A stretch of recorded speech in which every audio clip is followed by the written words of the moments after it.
ಕೊನೆಗೂ ಸರ್ಕಾರ ಪ್ರತಿಯೊಂದು ಗೃಹಲಕ್ಷ್ಮಿ ಫಲಾನುಭವಿಗಳಿಗೆ ಕಳೆದ 3 ತಿಂಗಳಿಂದ ಬರಬೇಕಾದ 6,000 ಹಣನ ಜಮಾ ಮಾಡ್ತಾ ಇದ್ದು, ನಿಮ್ಮ ಬ್ಯಾಂಕ್ ಖಾತೆಗೆ ಹಣ ಬರ್ತಾ ಇದ್ದು, ಕರ್ನಾಟಕದ ಒಟ್ಟು 23 ಜಿಲ್ಲೆಗಳಿಗೆ ಆಗಸ್ಟ್ 16ರಿಂದ ಹಣ ಬರ್ತಾ ಇದೆ. ಆ ಜಿಲ್ಲೆಗಳ ಹೆಸರು ಬಾಗಲಕೋಟೆ, ಬೆಂಗಳೂರು ನಗರ, ಬೆಂಗಳೂರು ಗ್ರಾಮಾಂತರ, ರಾಮನಗರ, ಚಿಕ್ಕಬಳ್ಳಾಪುರ, ಚಿತ್ರದುರ್ಗ, ದಾವಣಗೆರೆ, ಕೋಲಾರ, ಶಿವಮೊಗ್ಗ, ತುಮಕೂರು, ಬೆಳಗಾವಿ, ವಿಜಯಪುರ, ಧಾರವಾಡ, ಗದಗ, ಹಾವೇರಿ, ಬಳ್ಳಾರಿ, ಬೀದರ್, ಕಲಬುರಗಿ, ಕೊಪ್ಪಳ, ರಾಯಚೂರು, ಯಾದಗಿರಿ, ಚಾಮರಾಜನಗರ, ಚಿಕ್ಕಮಗಳೂರು, ದಕ್ಷಿಣ ಕನ್ನಡ, ಹಾಸನ, ಕೊಡಗು, ಮಂಡ್ಯ, ಮೈಸೂರು. ಈ ಜಿಲ್ಲೆಗಳಿಗೆ ಸರ್ಕಾರ ಗೃಹಲಕ್ಷ್ಮಿ ಹಣನ ಜಮಾ ಮಾಡ್ತಾ ಇರೋದು ನಿಜ.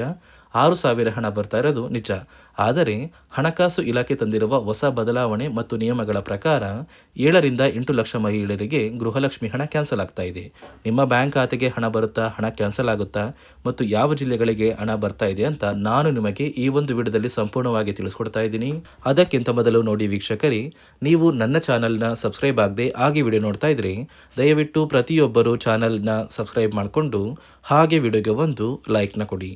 ಹೌದು ವೀಕ್ಷಕರೇ, ಸರ್ಕಾರ ಪ್ರತಿಯೊಂದು ಗೃಹಲಕ್ಷ್ಮಿ ಫಲಾನುಭವಿಗಳ ಬ್ಯಾಂಕ್ ಖಾತೆಗೆ ಈ ಆಗಸ್ಟ್ ತಿಂಗಳ ಹಣ, ಜುಲೈ ತಿಂಗಳ ಹಣ ಮತ್ತು ಜೂನ್ ತಿಂಗಳ ಹಣ ಒಟ್ಟು 3 ತಿಂಗಳ 6,000 ಹಣನ ಆಗಸ್ಟ್ 16 ಅಂದರೆ ಭಾನುವಾರದಿಂದ ಜಮಾ ಮಾಡ್ತಾ ಇದೆ. ನಿಮ್ಮ ಬ್ಯಾಂಕ್ ಖಾತೆಗೆ ಭಾನುವಾರ ಹಣ ಬರುತ್ತೋ ಬರೋದಿಲ್ಲೋ ಅಂತ ನೀವು ಕೇಳ್ಬೋದು. ಭಾನುವಾರ ಹಣ ಜಮಾ ಮಾಡುತ್ತೆ, ಆದರೆ ಸೋಮವಾರ ಸಂಜೆ ಅಷ್ಟರಲ್ಲಿ ನಿಮ್ಮ ಬ್ಯಾಂಕ್ ಖಾತೆಗೆ ಹಣ ಬರೋದು ಖಂಡಿತವಾಗಿಯೂ ನಿಜ. ಈಗಾಗಲೇ ಕರ್ನಾಟಕದ 23 ಜಿಲ್ಲೆಗಳಿಗೆ ಹಣನ ಜಮಾ ಮಾಡ್ತಾ ಇದ್ದೀವಿ ಅಂತ ಸರ್ಕಾರ ಆದೇಶ ಕೊಟ್ಟಿದೆ. ಆದರೆ ಹಣಕಾಸು ಇಲಾಖೆಯಿಂದ ಬಂದಿರುವ ಹೊಸ ಬದಲಾವಣೆಗಳು ಮತ್ತು ಹೊಸ ನಿಯಮಗಳ ಪ್ರಕಾರ ಈ ಬಾರಿ 8ರಿಂದ 10 ಲಕ್ಷಕ್ಕಿಂತ ಅಧಿಕ ಮಹಿಳೆಯರಿಗೆ ಗೃಹಲಕ್ಷ್ಮಿ ಹಣ ಕ್ಯಾನ್ಸಲ್ ಆಗಿದೆ. ಯಾವ ಕಾರಣಕ್ಕೆ ಕ್ಯಾನ್ಸಲ್ ಆಗಿದೆ ಅಂದರೆ, ಗೃಹಲಕ್ಷ್ಮಿ ಹಣ ಕೇವಲ ಕರ್ನಾಟಕಕ್ಕೆ ಸೇರಿದ ಫಲಾನುಭವಿಗಳಿಗೆ ಸಿಗಬೇಕು ಮತ್ತು ಕರ್ನಾಟಕದಲ್ಲೇ ಹುಟ್ಟಿ ಕರ್ನಾಟಕದಲ್ಲೇ ಇರುವಂತಹ ಪ್ರತಿ ಫಲಾನುಭವಿಗಳಿಗೆ ಸಿಗಬೇಕು. ಅನ್ಯ ರಾಜ್ಯದ ಫಲಾನುಭವಿಗಳಿಗೆ ಗೃಹಲಕ್ಷ್ಮಿ ಹಣ ಹೋಗಬಾರ್ದು ಅಂತ ಸರ್ಕಾರ ಇದೀಗ ಪ್ರತಿ ಫಲಾನುಭವಿಗಳಿಗೆ ನಿಯಮಗಳು ಮತ್ತು ಹೊಸ ಬದಲಾವಣೆಗಳನ್ನ ತಂದಿದ್ದು, ಈ ನಿಯಮಗಳು ಮತ್ತು ಬದಲಾವಣೆಗಳ ಬಗ್ಗೆ ಕೂಡ ನಾನು ನಿಮಗೆ ಸಂಪೂರ್ಣವಾಗಿ ತಿಳಿಸ್ಕೊಡ್ತಾ ಇದ್ದೀನಿ. ನೋಡಿ ವೀಕ್ಷಕರೇ, ಮೊದಲು ಸರ್ಕಾರ ಯಾವ ಕಾರಣಕ್ಕೆ ಗೃಹಲಕ್ಷ್ಮಿ ಯೋಜನೆಗೆ ಹೊಸ ರೀತಿಯ ಒಂದು ನಿಯಮಗಳನ್ನ ತಂದಿದೆ ಅಂದರೆ, ಇಲ್ಲಿ ಗೃಹಲಕ್ಷ್ಮಿಯಲ್ಲಿ ಸುಮಾರು 6ರಿಂದ 7 ಲಕ್ಷಕ್ಕಿಂತ ಅಧಿಕ ಮಹಿಳೆಯರ ಹತ್ರ ಒಂದು ವೋಟರ್ ಐ ಡಿ ಕಾರ್ಡ್ ಇಲ್ಲ. ಅಂದರೆ ವೋಟರ್ ಐ ಡಿ ಇಲ್ಲ ಅಂದರೂ ಕೂಡ ಅವರು ಸರ್ಕಾರದಿಂದ ಬರುವ ಗೃಹಲಕ್ಷ್ಮಿ ಹಣನ ಪಡಿತಾ ಇದ್ದಾರೆ. ಮತ್ತು ಸಾಕಷ್ಟು ಫಲಾನುಭವಿಗಳ ಒಂದು ಬ್ಯಾಂಕ್ ಖಾತೆ ಏನಿದೆ, ಆ ಒಂದು ಬ್ಯಾಂಕ್ ಖಾತೆ ಹೊರ ರಾಜ್ಯದ ಬ್ಯಾಂಕ್ ಖಾತೆ ಆಗಿದೆ. ಅಂದರೆ ಕರ್ನಾಟಕದಲ್ಲಿರುವಂತಹ ಫಲಾನುಭವಿಗಳು ಬೇರೆ ರಾಜ್ಯದಲ್ಲಿ ಹೊಂದಿರುವಂತಹ ಒಂದು ಬ್ಯಾಂಕ್ ಖಾತೆನ ಕೊಟ್ಟು ಗೃಹಲಕ್ಷ್ಮಿ ಹಣನ ಪಡಿತಾ ಇದ್ದಾರೆ. ಅದೇ ರೀತಿ ಸಾಕಷ್ಟು ರೀತಿಯ ಹೊಸ ಬದಲಾವಣೆಗಳು ಯಾವ ಕಾರಣಕ್ಕೆ ಬರ್ತಾ ಇದೆ ಅಂದರೆ, ಗೃಹಲಕ್ಷ್ಮಿ ಯೋಜನೆಯಲ್ಲಿ ಅರ್ಹವಿರುವ ಫಲಾನುಭವಿಗಳಿಗೆ, ಅಂದರೆ ಕರ್ನಾಟಕದವರಾಗಿದ್ದು ಕರ್ನಾಟಕದಲ್ಲೇ ವೋಟರ್ ಐ ಡಿನ ಹೊಂದಿದ್ದು ಕರ್ನಾಟಕದ ಫಲಾನುಭವಿಗಳಾಗಿದ್ದು ಇವರ ಬ್ಯಾಂಕ್ ಖಾತೆಗೆ ಹಣ ತಲುಪಬೇಕು. ಬೇರೆ ಫಲಾನುಭವಿಗಳಿಗೆ ಯಾವುದೇ ಕಾರಣಕ್ಕೂ ಹಣ ತಲುಪಬಾರದು ಅಂತ ಸರ್ಕಾರ ನಿರ್ಧಾರ ಮಾಡಿದೆ. ಇದೇ ಕಾರಣಕ್ಕೆ ಸಾಕಷ್ಟು ಫಲಾನುಭವಿಗಳು ಗೃಹಲಕ್ಷ್ಮಿ ಯೋಜನೆಯ ಒಂದು ಅರ್ಹರ ಪಟ್ಟಿಯಿಂದ ಕ್ಯಾನ್ಸಲ್ ಆಗ್ತಾ ಇದ್ದಾರೆ. ಯಾರೆಲ್ಲ ಫಲಾನುಭವಿಗಳು ಸರ್ಕಾರಕ್ಕೆ ತೆರಿಗೆನ ಕಟ್ತಾ ಇದ್ದೀರಾ, ಗೌರ್ನಮೆಂಟ್ ಜಾಬಲ್ಲಿದ್ದೀರಾ ಮತ್ತು ಇನ್ಕಮ್ ಟ್ಯಾಕ್ಸ್ನ ಪೇ ಮಾಡ್ತಾ ಇದ್ದೀರಾ, ಇಂತಹ ಫಲಾನುಭವಿಗಳ ಹೆಸರನ್ನ ಇನ್ನು ಮುಂದೆ ಸರ್ಕಾರ ಗೃಹಲಕ್ಷ್ಮಿ ಯೋಜನೆಯಿಂದ ಕ್ಯಾನ್ಸಲ್ ಮಾಡಿದೆ. ನಿಮ್ಮ ಒಂದು ರೇಷನ್ ಕಾರ್ಡ್ BPL ರೇಷನ್ ಕಾರ್ಡಿಂದ APL ಆಗಿದ್ರು ಕೂಡ ನೀವು ಗೃಹಲಕ್ಷ್ಮಿ ಯೋಜನೆಯನ್ನು ಪಡೆಯೋದಕ್ಕೆ ಅರ್ಹರಾಗಿರ್ತೀರಾ. ಮತ್ತು ನೀವು ಹೊಂದಿರುವಂತಹ ಒಂದು ಮೊಬೈಲ್ ನಂಬರ್ ಬೇರೆ ಇರುತ್ತೆ. ಇದೇ ಕಾರಣಕ್ಕೆ ಕರೆಕ್ಟ್ ಆಗಿರುವಂತಹ ಒಂದು ಮೊಬೈಲ್ ನಂಬರ್ನ ಕೊಟ್ಟರೆ ಆದಷ್ಟು ಬೇಗ ನೀವು ಮರು ಅರ್ಜಿನ ಹಾಕಿ ಗೃಹಲಕ್ಷ್ಮಿ ಹಣನ ಪಡ್ಕೋಬೋದು. ಅದೇ ರೀತಿ ನೀವು ಹೊಂದಿರುವ ಬ್ಯಾಂಕ್ ಖಾತೆ ಏನಿದೆ, ಆ ಒಂದು ಬ್ಯಾಂಕ್ ಖಾತೆನ ನೀವು ಆ್ಯಕ್ಟಿವ್ ಆಗಿ ಇಟ್ಕೋಬೇಕು. ಅಂದರೆ ಯಾವುದೇ ರೀತಿಯ ಒಂದು ವಹಿವಾಟನ್ನು ನಡೆಸ್ತಾ ಇಲ್ಲ ಅಂದರೆ ನಿಮ್ಮ ಒಂದು ಬ್ಯಾಂಕ್ ಖಾತೆಗೆ ಗೃಹಲಕ್ಷ್ಮಿ ಹಣ ಖಂಡಿತವಾಗಿಯೂ ಬರೋದಿಲ್ಲ. ಅದೇ ರೀತಿ ನೋಡಿ ವೀಕ್ಷಕರೇ, ನಿಮ್ಮ ಮನೆಯ ಕುಟುಂಬರು ಅಂದರೆ ಗೃಹಲಕ್ಷ್ಮಿ ಯೋಜನೆಯ ಒಂದು ಸದಸ್ಯ ಏನಾರನ್ನು ಮರಣ ಹೊಂದಿದ್ದು ಅವರ ಬದಲಾಗಿ ನೀವು ಅಪ್ಲಿಕೇಶನ್ ಹಾಕ್ತೀವಿ ಅಂದರೆ ಅದು ಸಾಧ್ಯವಿಲ್ಲ. ಯಾಕಂದರೆ ನಿಮ್ಮ ಒಂದು ರೇಷನ್ ಕಾರ್ಡಲ್ಲಿ ಮನೆಯ ಯಜಮಾನಿ ಯಾರಿರ್ತಾರೆ ಅವರೇ ಮಾತ್ರ ಗೃಹಲಕ್ಷ್ಮಿ ಯೋಜನೆಗೆ ಅರ್ಹರಾಗಿರ್ತಾರೆ. ಒಂದು ವೇಳೆ ಮನೆಯ ಸದಸ್ಯರು ಯಜಮಾನಿಯಾಗಿದ್ದು ಅವರು ಮರಣ ಹೊಂದಿದ್ರೆ ನೀವು ಗೃಹಲಕ್ಷ್ಮಿ ಯೋಜನೆಗೆ ಅಪ್ಲಿಕೇಶನ್ ಹಾಕೋದಕ್ಕೆ ಆಗೋದಿಲ್ಲ. ಮೊದಲು ನಿಮ್ಮ ಮನೆಯಲ್ಲಿ ಇರುವಂತಹ ಒಂದು ಹೆಣ್ಣು ಮಗಳು ಅಂದರೆ ಮಹಿಳೆ, ನಿಮ್ಮ ಒಂದು ಪತ್ನಿ ಇರ್ಬೋದು ಅಥವಾ ನಿಮ್ಮ ಒಂದು ತಾಯಿ ಇರ್ಬೋದು, ಅವ್ರನ್ನ ಮನೆಯ ಯಜಮಾನಿ ನೀವು ಮಾಡಬೇಕಾಗುತ್ತೆ. ಸೊ ಮನೆಯ ಯಜಮಾನಿ ಮಾಡಿದ ನಂತರ ಮಾತ್ರ ನೀವು ಗೃಹಲಕ್ಷ್ಮಿಯ ಸೌಲಭ್ಯನ ಪಡ್ಕೋಬೋದು.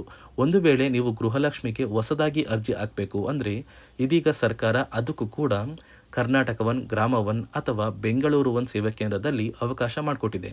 ಆದರೆ ಮೊದಲ ಥರ ಇವಾಗ ನೀವು ಅರ್ಜಿನ ಹಾಕೋದಕ್ಕೆ ಆಗೋದಿಲ್ಲ. ಬದಲಿಗೆ ನಿಮ್ಮ ರೇಷನ್ ಕಾರ್ಡ್ನ ತೊಗೊಂಡೋಗ್ಬೇಕು, ನಿಮ್ಮ ಆಧಾರ್ ಕಾರ್ಡ್ನ ತೊಗೊಂಡೋಗ್ಬೇಕು, ನಿಮ್ಮ ಒಂದು ಪತಿಯ ಆಧಾರ್ ಕಾರ್ಡ್ನ ಕೂಡ ತೊಗೊಂಡೋಗ್ಬೇಕಾಗುತ್ತೆ. ನಿಮ್ಮ ವೋಟರ್ ಐ ಡಿ ಕೂಡ ಕಡ್ಡಾಯವಾಗುತ್ತೆ.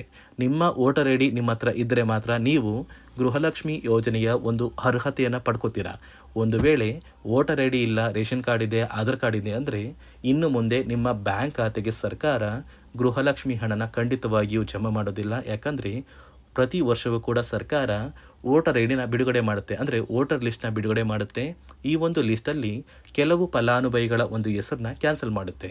ಒಂದು ವೇಳೆ ನಿಮ್ಮ ವೋಟರ್ ಐ ಡಿ ಏನಾದರೂ ಕ್ಯಾನ್ಸಲ್ ಆಗಿದ್ದರೆ ನಿಮ್ಮ ಬ್ಯಾಂಕ್ ಖಾತೆಗೆ ಗೃಹಲಕ್ಷ್ಮಿ ಹಣನ ಸರ್ಕಾರ ಕ್ಯಾನ್ಸಲ್ ಮಾಡುತ್ತೆ.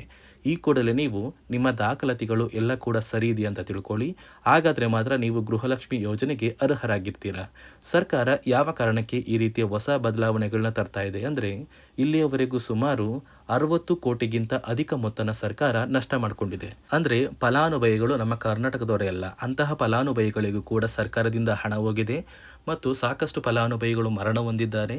ಅಂತಹ ಫಲಾನುಭವಿಗಳಿಗೂ ಕೂಡ ಹಣ ಹೋಗ್ತಾ ಇದೆ ಮತ್ತು ಫಲಾನುಭವಿಗಳು ಹೊಂದಿರುವ ಬ್ಯಾಂಕ್ ಖಾತೆ ಕೂಡ ಆ್ಯಕ್ಟಿವ್ ಇಲ್ಲ. ಅಂತಹ ಫಲಾನುಭವಿಗಳಿಗೂ ಕೂಡ ಹಣ ಹೋಗಿದೆ ಮತ್ತು ಸಾಕಷ್ಟು ಫಲಾನುಭವಿಗಳು ಏನು ಮಾಡಿದ್ದಾರೆ ಅಂದರೆ ಅವರ ಮನೆ ಕುಟುಂಬದ ಯಜಮಾನಿ ಅಂದರೆ ಹೆಡ್ ಆಫ್ ದ ಫ್ಯಾಮಿಲಿ ಇರ್ತಾರಲ್ಲ, ಸೊ ಆ ಒಂದು ಮಹಿಳೆ ಮರಣ ಹೊಂದಿರ್ತಾರೆ. ಸೊ ಏನೋ ಒಂದು ಕಾರಣದಿಂದ ಮರಣ ಹೊಂದಿದ್ದು ಅವರ ಬ್ಯಾಂಕ್ ಖಾತೆಗೆ ಬರುವ ಗೃಹಲಕ್ಷ್ಮಿ ಹಣನ ಒಂದು ATM ಮೂಲಕ ವಿತ್ಡ್ರಾ ಮಾಡಿದ್ದಾರೆ ಮತ್ತು ಫೋನ್ಪೇ ಮೂಲಕ ಟ್ರಾನ್ಸ್ಫರ್ ಮಾಡ್ಕೊಂಡಿದ್ದಾರೆ. ಇದೀಗ ಸರ್ಕಾರ ಈ ರೀತಿಯ ಒಂದು ಹೊಸ ಬದಲಾವಣೆಗಳನ್ನ ಜಾರಿಗೆ ತಂದರೆ ಯಾರಿಗೂ ಕೂಡ ಗೃಹಲಕ್ಷ್ಮಿ ಹಣ ಮೋಸ ಆಗೋದಿಲ್ಲ ಮತ್ತು ಪ್ರತಿ ಫಲಾನುಭವಿಗಳಿಗೆ ಹಣ ಬಂದೇ ಬರುತ್ತೆ ಅಂತ ಆದೇಶ ಕೊಟ್ಟಿದೆ. ನೀವು ಕೇಳ್ಬೋದು ವೀಕ್ಷಕರೇ, 3 ವರ್ಷದಿಂದ ಯಾವುದೇ ಕಾರಣಕ್ಕೂ ನಮಗೆ ಗೃಹಲಕ್ಷ್ಮಿ ಯೋಜನೆ ಹಣ ಮಿಸ್ ಆಗಿಲ್ಲ. ಸೊ ಇದೀಗ ಏನಕ್ಕೆ ಸಡನ್ ಆಗಿ ಈ ಥರ ಬದಲಾವಣೆಗಳು ಬರ್ತಾ ಇದೆ ಅಂದರೆ ಸರ್ಕಾರದಿಂದ ಕೆಲವು ಅಧಿಕಾರಿಗಳು ಒಂದು ಚರ್ಚೆ ನಡೆಸಿದ್ದಾರೆ. ಒಂದು ಸಭೆಯಲ್ಲಿ ಗೃಹಲಕ್ಷ್ಮಿ ಯೋಜನೆಯ ಕುರಿತು ಒಂದು ಸಭೆ ಮಾಡಿದಾಗ ಅಲ್ಲಿ ಗೃಹಲಕ್ಷ್ಮಿ ಯೋಜನೆಯಲ್ಲಿ ಸಾಕಷ್ಟು ರೀತಿಯ ಲೋಪದೋಷಗಳು ಕಂಡು ಬಂದಿದೆ. DBT ಮೂಲಕ ನಿಮ್ಮ ಬ್ಯಾಂಕ್ ಖಾತೆಗೆ ಹಣನ ಹಾಕಬೇಕಾದ್ರೆ ಸಾಕಷ್ಟು ಫಲಾನುಭವಿಗಳಿಗೆ ಹಣ ಹೋಗ್ತಾ ಇದೆ. ಸಾಕಷ್ಟು ಫಲಾನುಭವಿಗಳಿಗೆ ಹಣ ಹೋಗಿದ್ರು ಅವರ ಬ್ಯಾಂಕ್ ಖಾತೆಗೆ ಜಮಾ ಆಗ್ತಾ ಇಲ್ಲ. ಬದಲಿಗೆ ಆ ಒಂದು ಹಣ DBTಯಲ್ಲೇ ಸ್ಟಕ್ ಆಗ್ತಾ ಇದೆ ಮತ್ತು ಸರ್ಕಾರಕ್ಕೂ ಕೂಡ ಆ ಒಂದು ಹಣ ಬರ್ತಾ ಇಲ್ಲ.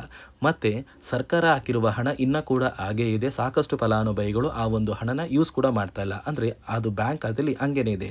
ಇದೇ ಕಾರಣಕ್ಕೆ ಸರ್ಕಾರ ಈ ರೀತಿಯ ಹೊಸ ಬದಲಾವಣೆಗಳನ್ನ ತಂದಿದ್ದು. ನೋಡಿ ವೀಕ್ಷಕರೇ, ಪ್ರತಿ ಫಲಾನುಭವಿಗಳಿಗೆ ಕೊನೆಗೂ ಗೃಹಲಕ್ಷ್ಮಿ ಹಣ ಬರ್ತಾ ಇರೋದು ನಿಜ. ಆದರೆ ಸರ್ಕಾರದಿಂದ ಈ ಏನೆಲ್ಲ ಬದಲಾವಣೆಗಳು ಬಂದಿದೆ ಇದನ್ನು ನೀವು ಪಾಲಿಸಿರ್ತೀರಾ. ನಿಮ್ಮ ಬ್ಯಾಂಕ್ ಖಾತೆಗೆ ಇನ್ನೂ ಹಣ ಬಂದಿಲ್ಲ, ಯಾವಾಗ ಬರುತ್ತೆ ಅಂತ ನೀವು ಕೇಳಿದ್ರೆ ಈ ಆಗಸ್ಟ್ ತಿಂಗಳ 20ನೇ ತಾರೀಕಷ್ಟರಲ್ಲಿ ಪ್ರತಿ ಫಲಾನುಭವಿಗಳಿಗೆ ಹಣ ಬರೋದು ನಿಜ. ಯಾಕಂದರೆ ಪ್ರತಿ ತಿಂಗಳು 15ನೇ ತಾರೀಕಿಂದ 20ನೇ ತಾರೀಕೊಳಗಡೆ ಸರ್ಕಾರ ಗೃಹಲಕ್ಷ್ಮಿ ಹಣನ ಜಮಾ ಮಾಡುತ್ತೆ.